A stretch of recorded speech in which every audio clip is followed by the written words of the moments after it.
پھر میں اس کے بعد کوئی چیز نہ بھولا اس کے لیے.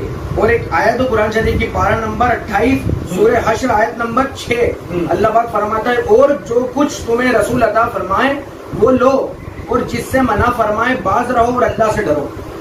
اب یہ شعیب بھائی نے آپ کے سامنے جو چیز پڑھی یہ بخاری شریف کی حدیث ہے اور یہ قرآن کریم کی آیت مبارکہ ہے. یہ بولتے ہیں کہ ان کے پاس میں کچھ بھی نہیں ہے اور یہ بولتے ہیں کہ یہ کہتے ہیں کہ صحیح روایتیں لائیں گے. ہاں صحیح لائیں گے. بھائی قرآن کی آیت ہے, قرآن کی آیت بھی پڑھی اور بخاری شریف سے حدیث بھی پڑھی ہے, سند اور متن پہ بھی بات کرنے کے لیے تیار ہیں. بیچارے بھولے بھالے لوگوں کو سائڈ میں لے کے چلے جاتے ہیں, انہیں اٹھاتے ہیں قرآن کریم اور ایک آیت پڑھ کے بتا دیتے ہیں. اس آیت کے بارے میں اللہ ماؤں کو معلوم ہے, علم والوں کو معلوم ہے, اور بتاتے کہ نہیں بیچارے کو بالکل بھولے والے جو اسکول میں نہیں گئے ان کو آیت کریمہ بتاتے ہیں اور اپنی ایڈٹ کر دیتے ہیں اس کے اندر اپنے من تک, اپنے من کی بات خود تفسیر کر دیتے ہیں اس کی.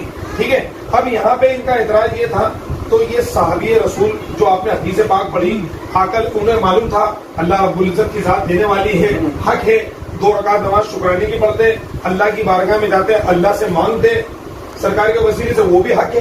لیکن آقا کریم نے آپ سے فرمایا کہ اپنی چادر بچھا, وہی تو سرکار سے بڑھ کے توحید کو جاننے والا کوئی. یہ جو آیت بیان کرنا ہے کہ مساجد میں اللہ کے علاوہ اللہ کے ساتھ کسی کو نہ پکارو, ہاں اللہ کے ساتھ, تو یہ تو سب سے بڑا جھوٹ ہے ان کے لیے. اس جھوٹ کے لیے ان کو میں نے آیت سنا دی کہ جھوٹوں پر اللہ کی لعنت, ساتھ ہاں حدیث بھی پڑھ دی, ساتھ میں کوئی نہیں ملا تھا. یہ سب سے بڑا ان کا بہتان ہے اہل سنت والجماعت پہ. اور دوسری بات آپ نے وہ بھی حدیث پڑھی ابھی کہ ابو ہریرہ رضی اللہ عنہ سے آقا اسلام نے فرمایا چادر بچھاؤ اور یادوں کا خزانہ تقسیم کیا. وہی تو, اب یہ آیت ان کو نہیں معلوم تھی, یہ آیت انہیں بھی معلوم تھی. اور اس کے بعد میں ابو ہریرہ رضی اللہ تعالیٰ عنہ فرماتے ہیں کہ اس کے بعد میں یا رسول اللہ میں کچھ بھی نہیں بھولا, تو یادوں کا خزانہ آقا کریم نے عطا فرمایا.